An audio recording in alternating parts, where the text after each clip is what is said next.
Hello and once again welcome back to NEET Decoded. In this video we'll study a few questions of NEET 2022. So let's start. The question is given below are two statements. The statement 1 says the coagulum is formed of network of threads called thrombins, and statement 2 says spleen is the graveyard of erythrocytes. Now, based on these two statements, you have to select option 1 if both the statements are correct, option 2 when both the statements are wrong, option 3 when the statement 1 is correct but statement 2 is wrong, and fourth option will be selected when statement 1 is correct but statement 1 is incorrect but statement 2 is correct. So let's proceed. Now you see what exactly is coagulum. तो coagulum क्या होता है, वो blood clot होता है. और blood clot कैसे form होता है कि जब जहाँ पे भी इंजरी होता है उस कट एरिया में फाइब्रिन नेटवर्क या मेशवर्क का फॉर्मेशन होता है, then a clot is formed. Now, what happens? The damaged formed elements of blood gets trapped within the fibrin meshwork. Now, initially इसमें straight away fibrin network का formation तो नहीं होता है. इसमें क्या होता है कि thrombin of plasma first of all activates fibrinogen to fibrin. ठीक है, प्लाज्मा में जो होता है थ्रोम्बिन प्रेजेंट होता है, वो एक्टिवेट कर देता है फाइब्रिनोजन को और वो फाइब्रिन में कन्वर्ट हो जाता है और ऊपर एक मेशवर्क का फॉर्मेशन होता है. और उसके नीचे क्या होता है, प्लेटलेट्स जो होते हैं ब्लड में, जो प्लेटलेट्स प्रेजेंट होते हैं वो एक एग्रीगेट बना देते हैं और उस पर उसके ऊपर ये एक मेशवर्क बन गया फाइब्रिन का, तो ये क्लॉट का फॉर्मेशन हो जाता है, राइट. और दूसरा जो स्टेटमेंट है that is spleen is the graveyard of erythrocytes. तो इसमें क्या होता है कि स्प्लीन एक्चुअली ये this is the structure of the spleen. तो जो एरिथ्रोसाइट्स है या रेड ब्लड सेल्स है, these are formed here in the bone marrow. और जितने भी ब्लड सेल्स हैं उनको फॉर्म्ड एलिमेंट्स बोला जाता है क्योंकि they are formed by the stem cells in the bone marrow, इसलिए उन्हें फॉर्म्ड एलिमेंट्स कहा जाता है.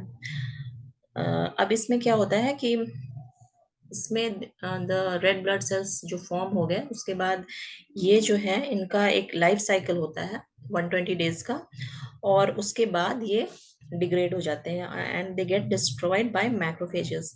और हीमोग्लोबिन है basically it gets broken down into haem and globin. So और ये जो डिस्ट्रक्शन होता है और डिस्ट्रक्शन और जो कंप्लीट जो उनका एब्जॉर्प्शन हो जाता है वो होता है स्प्लीन के अंदर. तो ये स्टेटमेंट जो आपको सिलेक्ट करना है ऑप्शन वो है statement 1 is correct but statement 1 is incorrect but statement 2 is correct, right. This is the option number 4. अब देखते हैं दूसरा क्वेश्चन जो है. इसमें भी ये स्टेटमेंट बेस्ड क्वेश्चंस है जिसमें स्टेटमेंट 1 हमें ये कह रहा है कि the release of sperms into the seminiferous tubules is called spermiation. And statement 2 में हमें बताया जा रहा है कि spermiogenesis is the process of formation of sperms from spermatogonia. ठीक है, तो इसमें भी उसी तरह से आपको ऑप्शन सिलेक्ट करना है. 4 ऑप्शंस दिए हुए हैं, चलिए एक बार डिस्कस कर लेते हैं. तो इसमें जो है that the seminiferous tubules are present inside the testicular lobules and they contain spermatogonia, right. spermatogonia यहाँ पे आप देख सकते हैं, spermatogonia यहाँ पे present है, testicular lobules में present seminiferous tubules जो present होते हैं testicular lobules के अंदर, उसके अंदर ये present होता है. अब ये क्या होते हैं कि इसमें से कुछ जो cells होते हैं they undergo meiosis and form secondary spermatocytes and then spermatids. तो ये दो meiotic divisions हुए, first and second meiotic divisions, जिसके थ्रू ये इनका फॉर्मेशन होता है. और ये जो फॉर्मेशन हुआ ये सेकेंडरी स्पर्मेटोसाइट्स एंड देन ये स्पर्मेटिड्स का फॉर्मेशन हो गया. अब ये क्या होता है कि स्पर्मेटिड्स के जो हेड हैं they get embedded into Sertoli cells. अब ये सर्टोली सेल्स क्या है, ये न्यूट्रिटिव टिश्यू होते हैं. स्पर्मेटिड्स हैं, इनके heads they get embedded in the Sertoli cells, जैसे कि आप यहाँ पे इस इमेज में देख सकते हैं. और वहां से उनको न्यूट्रिशन मिलता है. The spermatids get nutrition from the Sertoli cells. और इसके बाद क्या होता है कि they get transformed into spermatozoa या sperms through the process of spermatogenesis, right. तो जो इनका ट्रांसफॉर्मेशन होता है स्पर्मेटिड्स का इंटू स्पर्मेटोजोआ, जो मोटाइल स्पर्म्स होते हैं, इस प्रोसेस को कहते हैं स्पर्मेजेनेसिस, राइट। अब हम दूसरा जो आपका स्टेटमेंट है कि इसके बाद क्या होता है कि मैच्योर स्पर्मेटोजोआ जो है वो दे गेट रिलीज्ड, राइट। जो उनका रिलीज होता है तो उस प्रोसेस को कहते हैं स्पर्मिएशन। तो the release of sperms into seminiferous tubules is called spermiation, and so this statement is correct। और ये जो स्टेटमेंट टू है ये हमारा इनकरेक्ट हो जाता है, क्योंकि स्पर्मेटोजेनेसिस कुछ और ही प्रोसेस होता है। the spermatids get transformed into spermatozoa through the process of spermagenesis। तो ये होता है, तो इसमें हमको स्टेटमेंट थ्री सिलेक्ट करना पड़ेगा, राइट। अब move on to the next question. इसमें भी स्टेटमेंट वन है, in a scrubber the exhaust from the thermal plant is pass through the electric wires to charge the dust particles. और statement two है, particulate matter of the size PM 2.5 यहाँ पे दिया हुआ है, cannot be remove by scrubber but can be remove by an electrostatic precipitator, right. अब इसको discuss कर लेते हैं। तो इसमें क्या होता है कि इलेक्ट्रोस्टैटिक प्रेसिपिटेटर, इस इमेज में आप देख सकते हैं यहाँ पे, this is the electrostatic precipitator और ये स्क्रबर है। ये दोनों जो होते हैं पोल्यूटेंट्स को रिमूव करने के लिए ये डिवाइसेस हैं, ठीक है।